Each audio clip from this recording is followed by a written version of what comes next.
ঈশ্বর ও আত্মায় বিশ্বাসী না হলে দয়া করে যোগদান করবেন না। নমস্কার ও আদাব সুপ্রিয় দর্শক, আজ কথা বলবো টোটকা সম্পর্কে।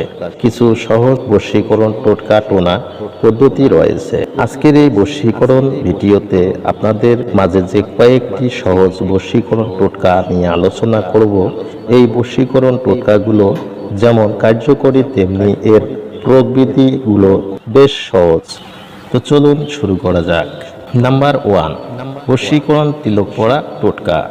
আপনি যদি কোনো মহিলাকে বশীকরণ করতে চান তবে শনিবার দিন গরুর প্রস্রাব সংগ্রহ করবে। এবার সেই প্রস্রাব দিয়ে পদ্ম পাতায় তার নাম এবং উপাধি লিখতে হবে। তারপর এটি সিঁদুরের সাথে মিশ্রিত করে আপনার কপালে একটি তিলক কেটে তার সামনে উপস্থিত হলে কাঙ্ক্ষিত নারী বশীভূত হবে। নাম্বার 2, সর্ব স্ত্রী সাধুযোগ টোটকা।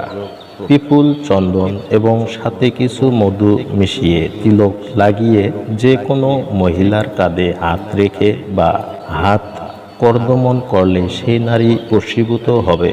নাম্বার 3, বিশেষ বশীকরণ কার্যকারী টোটকা। চিতার ছাই, জাফরান এবং গোমূত্র সমান পরিমাণে মিশ্রিত করিয়া সূর্যের ছায়ায় শুকিয়ে গুঁড়ো করতে হবে। সেই মিশ্রণ যদি কোনো মহিলার মাথার প্রয়োগ করা হয় তবে সে বশীভূত হবেই হবে। নাম্বার 4, স্বামী বশীকরণ টোটকা। সাদা সরিষা ও ডালিম ফুল, ফল, ডাল, পাতা ও শিকড় একত্রে পিষে সে রস যদি যৌনাঙ্গে মেখে স্বামীর সঙ্গে সঙ্গম করলেও একজন নারী কুৎসিত হলেও সে তার স্বামীকে দমিয়ে রাখতে পারে। নাম্বার 5, শত্রু বশীকরণ টোটকা। ভূজ্য পাতায় লাল চন্দন দিয়ে শত্রুর নাম লিখুন। নাম পদবী সহ লিখলে ভালো হয় এবং পাতাটি মধুতে ডুবিয়ে বোতলে রাখলে শক্তিশালী শত্রুকেও বশীকরণ করা যায়। নাম্বার 6, বশীকরণ পাউডার টোটকা। চিতার ছাই, কুঞ্জ, পামস, টগর এবং জাফরান মিশিয়ে পাউডার করে অবাধ্য স্ত্রীর মাথায় দিলে সে বশীভূত হবে এবং বাধ্য থাকিবে। নাম্বার 7, দেখলেই বশীকরণ টোটকা।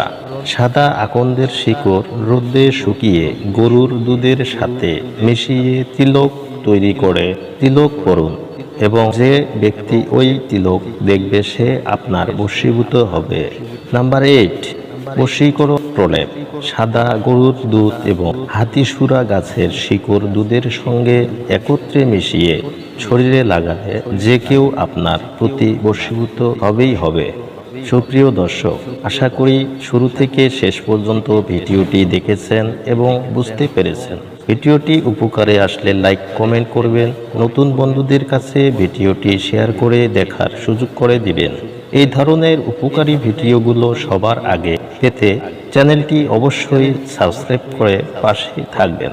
তাহলে আজ এ পর্যন্তই। ভালো থাকুন, সুস্থ সুন্দর থাকুন।